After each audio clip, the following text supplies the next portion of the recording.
नमस्कार आदरणीय दर्शकवृन्द, कार्यक्रम इमेज संवादमा यहाँहरूलाई हार्दिक स्वागत छ। आजको यस कार्यक्रममा हामी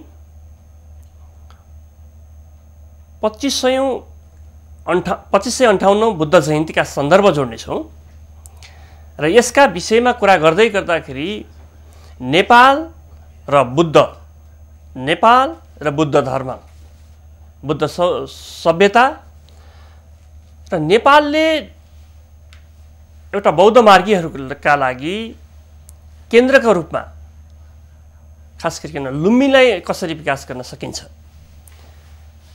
देशभित्र र बाहिरका नेपालीहरूले यो विषयमा कसरी ध्यान केन्द्रित गर्नु जरुरी होला, हाम्रा नीति निर्माण तहमा रहेकाहरूले कसरी अगाडि बढ्नु उचित होला, हाम्रो धार्मिक सभ्यता संस्कृति पुरातत्व यी सबै पक्षमा हामी कहाँनिर छौँ विश्वमा।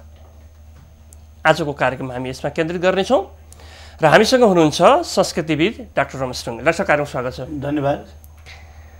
अब बुद्ध जयन्तीको सन्दर्भलाई हामीले लिँदै गर्दाखेरि प्रवेश हामी त्यहाँबाट गरौँ।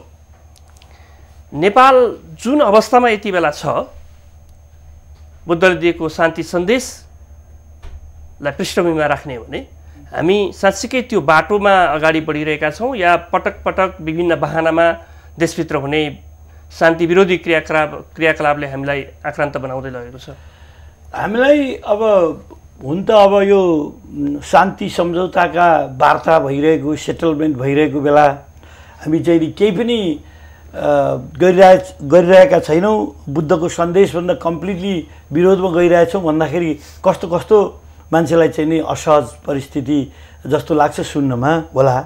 तर नेपालमा हामी यो बुद्धकालदेखिको भनौँ न, अब हुनु त हिस्ट्री इतिहास बेग्लै खाले छ।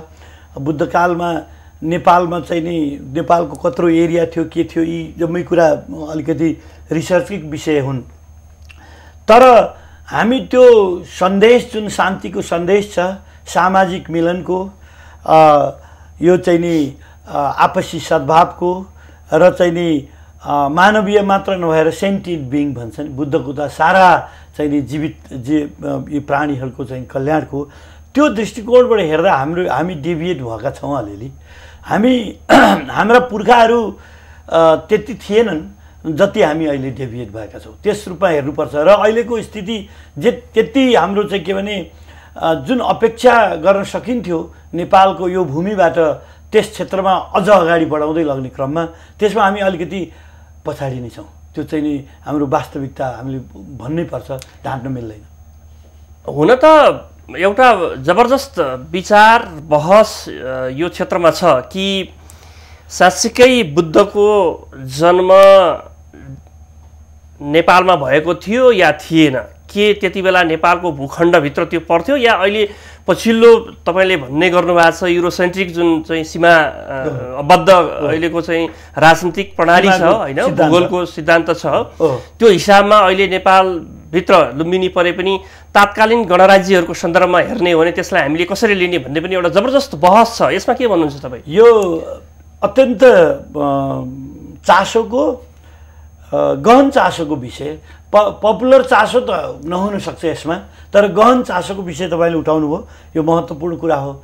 अब यो त्यति बेर 16 महाजनपदको युग हो।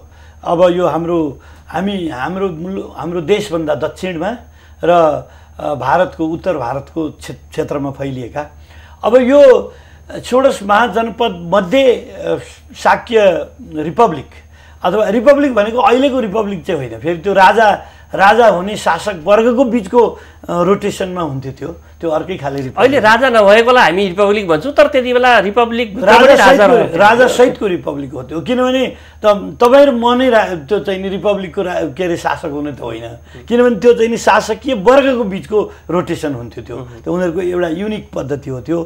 त्यसो हुनाले त्यो युगमा अब बेग्लै एउटा गणराज्यभित्रमा त्यो शाक्य रिपब्लिक पर्थ्यो, यो चाहिँ नि हाम्रो चाहिँ नि तराईको। तर अब हामी भाग्यशाली भयौँ नि त, हामी भाग्यशाली भयौँ।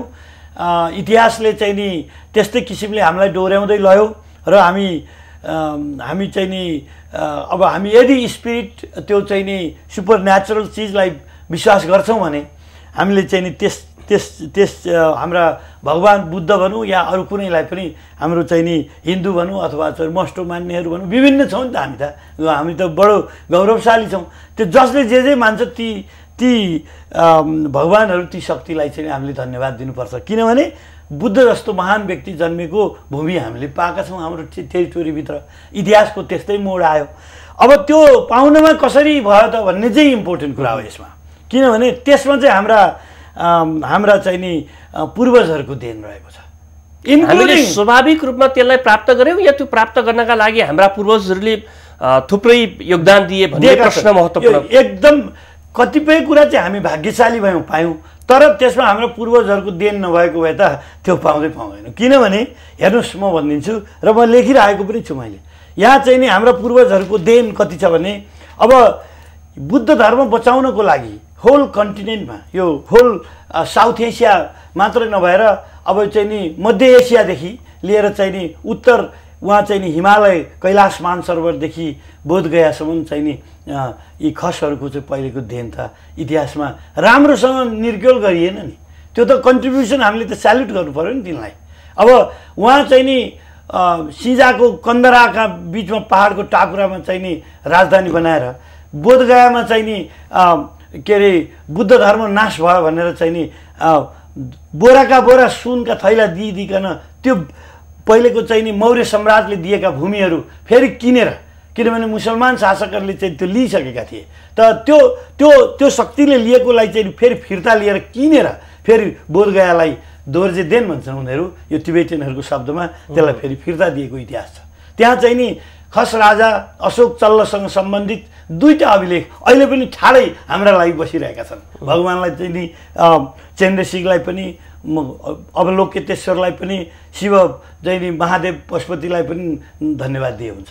ती छन् हाम्रा दस्तावेज। कसैका बाबुको त्यो केही बुता चल्ने छैन, त्यो काटिँदैन। इन्डियन मित्रहरूले छापे पहिले त्यो कुरा। अब त्यसपछि फेरि के भयो, अब ती खसराजा जो त्यहाँ चाहिँ नि बुद्ध धर्मको चाहिँ जन्मभूमि त्यो हो भन्ने ठाउँमा जसरी अशोक सम्राट आइपुगेका थिए र उनको अभिलेख छ, त्यसै गरी ती खसराजाहरू पनि त्यो बुद्ध धर्मका स्थानहरूको महत्ता खोज्दै तिनको बचावटको लागि र त्यो क्षेत्रको चाहिँ नि धर्माधिकार हामी हौँ भन्दै क्लेम गरेर पुगेका छन्। रिपु मल्लको अभिलेख त्यही लुम्बिनीमा बसिरहेको छ, दुईटा अभिलेख। तिब्बती मित्रहरूले लेखिदिए त्यति बेला उनीहरू चाहिँ ओतप्रोत रूपमा चाहिँ नि बुद्ध धर्मको संरक्षणका लागि लडिरहेका थिए। त्यो चाहिँ नि बुद्ध धर्मको ज्ञानका लागि चाहिँ नि कटिबद्ध थिए। ठुलो इतिहास छ तिब्बतको पनि। त उहाँहरूले चाहिँ नि हाम्रो इतिहासका दस्तावेज बनाएर राखिदिनु हो, किनभने ती खसराजाहरूले दर्जनौँ चाहिँ नि इन्डियन रजवाडासम्म आफ्नो अधिकार गरिकन ती ठाउँमा चाहिँ नि बुद्ध धर्मको के अरे संरक्षण गर्नुभयो। उहाँहरूले क्वार्लोक टर्किस इन्भेडरहरूसँग टाटारसँग लडिकन चाहिँ कैलाश मानसरोवरतिर बुद्ध धर्म बचाउनु भयो। तपाईँको ल्हासामा पुगेर चाहिँ नि धार्मिक चाहिँ के भने गुठीहरू राख्नमा आफ्ना चाहिँ नि सुन अथवा चाहिँ नि द्रव्य दिएर चाहिँ नि संरक्षण गर्नुमा आफ्नै सन्ततिहरूलाई चाहिँ नि लामा बनाउनेमा चाहिँ हे धर्मको चाहिँ नि के भने शिक्षा लिनेमा हे धर्मका हे वज्रका पाउको चाहिँ नि पूजक भनेर चाहिँ नि त्यो एउटा रेस्पेक्ट गर्नुमा उनीहरू पछि छ। उनका काजीहरूले चाहिँ बुद्ध मन्दिर बनाए। अब तर त्यो इतिहास हामी यति कृतज्ञ भयौँ, त्यो इतिहास लेख्नमा पनि बडो अङ्गोट्याइ गरिरहेको छौँ। अझ उल्टै अपव्याख्या गरेर होइन भन्नु छ। डाक्टर साहब, जस्तो बुद्धसँग जोडिएको एउटा राजनीतिक पाटोलाई अलिकति हामी कुरा गरौँ, त्यसपछि म अर्को प्रसङ्गमा जानेछु। जस्तो यति बेला राजनीतिक लाभहानि र सँगसँगै त्योसँग जोडिएको आर्थिक पक्षलाई पनि ध्यानमा राखेर बुद्ध नेपालमा होइन भारतमा जन्मिएको भन्ने अफवाह फैलाइयो भन्ने पनि कुरा छ। विभिन्न खालका केही प्रमाणहरूमा, केही पुस्तकहरूमा केही भारतीय विद्वानहरूले त्यसलाई जान पनि त्यसलाई चाहिँ अपव्याख्या गरिरहेको सन्दर्भ पनि जोडिएको छ। यसको पछाडि ती अपव्याख्या गर्नेहरू मात्रै कारक छन् या हामी स्वयं बुद्ध हाम्रो देशमा जन्मिएको भनेर गर्व गरिरहेका छौँ, तर त्यसलाई जुन ढङ्गले हामीले विश्व जगतमा प्रष्ट पार्न सक्नु पर्थ्यो, विश्व जगतमा हामीले त्यसलाई एउटा प्रचारको रूपमा लैजान सक्नु पर्थ्यो, त्यसमा हामी पनि दोषी छौँ। यो अर्को इम्पोर्टेन्ट कुरा तपाईँले ल्याउनु भयो। यसलाई म के भन्छु भने सांस्कृतिक कूटनीति भन्ने गर्छु। सांस्कृतिक कूटनीतिमा हामी चाहिँ नि हामी विचलित भइरहेका छौँ नि त। पहिले चाहिँ नि हेर्नुहोस् न, अरण्यको कलाकारको कुरा छ नि। अरण्यको कलाकार मङ्गोलको चाहिँ नि दरबारमा चाहिँ नि कुबलाई खानको दरबारमा पुग्दा त्यहाँका चाहिँ नि शाक्य धर्मगुरुका चाहिँ नि को मध्यस्थतामा तिब्बतमा गएर चाहिँ अनेक सुनका मूर्तिहरू के अरे स्तूपहरू मूर्तिहरू बनाइदिँदै त्यहाँ केही काम गरेर बुद्ध धर्मको क्षेत्रमा गर्दै त्यसपछि त्यत्रो झन्डै आधा विश्व चाहिँ कन्ट्रोल गर्ने दरबारमा कलाको चाहिँ चिफ भएर बसे। अब त्यो त्यति बेर त प्रोमिनेन्स नेपालको थियो नि, थिएन? त्यति बेर चाहिँ नि हाम्रा यस्ता विवाद हुन्थ्यो त। भाल्पो त्यो उनीहरू भाल्पो भन्थे, यहाँका चाहिँ नि नेपाली गुरु भन्थे, तिब्बतमा चाहिँ भाल्पो शिलमन्जु भन्थे। यो चाहिँ नि बलबाउ भनिएको छ, त्यसैको त्यो करप्टेड फर्म हो। भाल्पो भनेको बलबाउ हुन पुग्यो पछि, त्यो चाहिँ नि रङ हो। त्यो भाल्पो भनेको काठमाडौँका कलाकार भनेको मात्रै हो, त्यो नाउँ होइन। बलबाउ सलबाउ नाउँ होइन, भाल्पो भनेको काठमाडौँका कलाकार रेस्पेक्टेड। खोइ त्यहाँ त त्यो समस्या भएन त। अहिले कसरी समस्या हुन्छ? जङ्गबहादुरले अघि त्यो पुरा अलिकति खससँग चाहिँ जोड्नु पर्थ्यो। अब त्यो जङ्गबहादुरले चाहिँ नि यो बुद्ध धर्मको भूमि यो नेपालभित्र परोस् भनेर चाहिँ नि पिलार कस्न लागेको त होइन। तर दुईटा देशलाई सेटल पार्नको लागि अङ्ग्रेजहरूलाई सहयोग गर्ने बेलामा अब फेरि झमेलाहरू नभइरहोस् भनेर बोर्डर त क्रिएट गरेको हो। त्यसो हुनाले त्यो तर त्यसको चाहिँ नि लगभग 50+ इयरमा 50 वर्षभन्दा अलिकति बढी भयो। त्यस बेलामा चाहिँ नि अब बुद्धको जन्मभूमि पत्ता लाग्यो है, त्यो अभिलेख पत्ता लाग्यो। त्योभन्दा अगाडि बुद्ध कहाँ जन्मिएका थिए, कुन ठाउँमा भन्ने पत्ता लागेको थियो। साहित्यमा चाहिँ नि उहाँ जन्मनु भएको लुम्बिनी ग्राम भन्ने त थाहा छ, तर लुम्बिनी कहाँ हो भन्ने थाहा छैन। किनभने त्यो त रुमिनदेही भनिन्थ्यो नि त, रुमिनदेही भनिन्थ्यो। अहिले हेर्नुहोस् न कति छ नाउँ, रूपन्देही छ कि छैन जिल्लाको नाम, रूपन्देही, लुम्बिनी होइन। अब यो चाहिँ नि के भने यस्ता किसिमका नाउँहरू त बेग्ला बेग्लै छ नि त। अब रूपन्देही भन्ने पनि छ, त्यसलाई पहिले ओरिजिनल रुमिनदेही भनिन्थ्यो, तर लुम्बिनीबाटै करप्ट भएको। जसरी यो हिन्दुस्तानको कुरा हुन्छ नि, सिन्धु रिभरबाट पर्सियनहरूले यहाँ घाँटीबाट प्रोनाउन्स गर्ने हुनाले हिन्दू भने, त्यसलाई चाहिँ नि ग्रिक रोमनहरूले सुन्दा इन्द भनेर सुने। अब इन्डिया पनि छ, इन्डस पनि छ, सिन्धु पनि छ होइन, हिन्दुस्तान पनि छ। हामी सांस्कृतिक कूटनीतिको कुरा गर्छौँ। त्यसो हुनाले सांस्कृतिक कूटनीति गर्दा के हुन्छ भने अब यो भारतीय यो झमेलै हुँदैन। कस्तो हुन्छ, संस्कृतिको बोर्डर हुँदैन। फेरि हेर्नुहोस्, संस्कृतिको बोर्डर हुन्छ। बोर्डर हुने भए अर्नीको चाहिँ नि उनीहरू गौरवका साथ चाहिँ नि दरबारमा लगेर राख्दैनन्थ्यो, भाल्पो भनिदिने थिएन उनीहरूले, मेरै भन्थ्यो नि उसले। अब संस्कृतिको बोर्डर हुने भयो कि नेपालमा जन्मिएका, नेपालको भूखण्डमा जन्मिएका बुद्धको बारेमा अहिले विश्वभरका अरू बौद्ध मार्गीले किन गर्व गर्नुपर्ने थियो र? पक्कै कुरो। अब फेरि त्यो बुद्धकै केसमा त झन् कस्तो छ भने